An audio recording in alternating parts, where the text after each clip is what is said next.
கடந்த 30 நாட்களுக்கு பிறகு கிருஷ்ணகிரி மாவட்டம் ஹொசூரிலிருந்து கர்நாடக மாநிலத்திற்கு வாகனங்கள் இயக்கப்படுவதாக தகவல் வெளியாகியுள்ளது. இது குறித்த கூடுதல் விவரங்களை தொலைபேசி வாயிலாக எமது செய்தியாளர் ஜெயசுராஜிடம் கேட்கலாம். ஜெயசுராஜ், சொல்லுங்க, 30 நாட்களுக்கு பிறகு ஹொசூர்ல இருந்து கர்நாடகத்திற்கு வாகனங்கள் இயக்கப்படுகிறது. யாருடைய கண்காணிப்பில் வாகனங்கள் இயக்கப்படுகிறது? எப்போது இந்த வாகன போக்குவரத்து தொடங்கியது? ஜெயசுராஜ், வணக்கம்.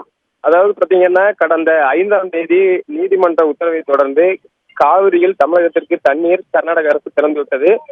இதனைத் தொடர்ந்து கர்நாடக மாநிலத்தில் பல்வேறு போராட்டங்கள் வெடித்தது. இதன் காரணமாக கடந்த 6ஆம் தேதியிலிருந்து கர்நாடக மாநிலத்துக்கு எந்தவித போக்குவரத்தும் அரசு பேருந்துகள் முதல் மற்ற வாகனங்கள் போக்குவரத்து நிறுத்தம் செய்யப்பட்டது.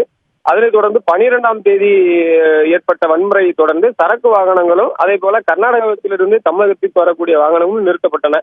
இது கடந்த ஒரு மாதமாக 30 நாட்களாக இரு மாநில பொதுமக்களும் கடுமையாக பாதிக்கப்பட்டுள்ளனர். அதே போல அந்த சரக்கு வாகனங்கள் எல்லாம் மாநில எல்லையான ஓசூர் பகுதியிலே நிறுத்தம் செய்யப்பட்டு பெரிய வேதனைக்கு உள்ளான ஒரு நிலை இருந்தது.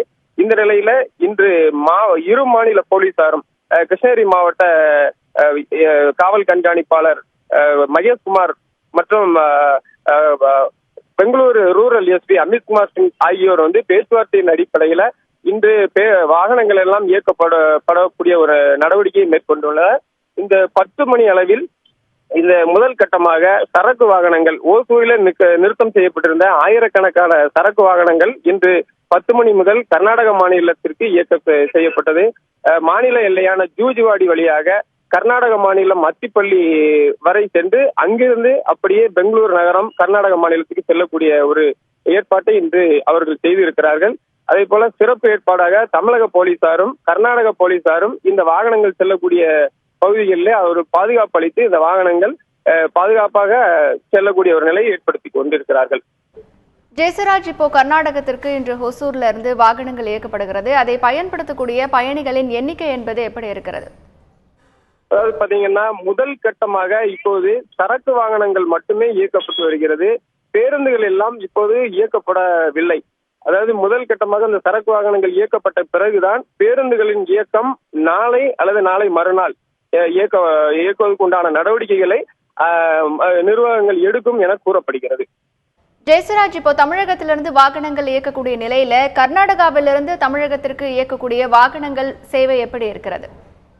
அதாவது பாத்தீங்கன்னா, முதல் கட்டமா தமிழக அரசு தான் இந்த நடவடிக்கையை மேற்கொண்டு வர்றாங்க. தமிழகத்திலிருந்து தான் சரக்கு வாகனங்கள் எல்லாம் கர்நாடகாவுக்கு இயக்கப்பட்டு வருகிறது. முதல் கட்டமாக கர்நாடகாவில் இருந்து எந்த ஒரு வாகனமும், அதாவது கர்நாடக வாகனங்கள் எந்த வாகனமும் தமிழ்நாட்டுக்கு வரவில்லை. பிற வாகனங்கள் கர்நாடக வாகனங்களோ அல்லது தமிழ்நாடு வாகனங்கள், கர்நாடகாவில் இருக்கக்கூடிய தமிழக வாகனங்களும் அதே போல வட மாநிலங்களில் உள்ள குஜராத், மகாராஷ்டிரா போன்ற பிற மாநிலங்கள் வாகனங்கள் மட்டுமே தமிழகத்துக்கு அனுமதிக்கப்படுகிறது. கர்நாடகா பதிவெண் கொண்ட கர்நாடக மாநில வாகனங்கள் தமிழ்நாட்டுக்குள் இன்னும் அனுப்பப்படவில்லை. அதற்குண்டான நடவடிக்கைகள் இன்னும் பிற நாட்களில் எடுக்கப்படும் என தெரிவிக்கப்பட்டுள்ளது.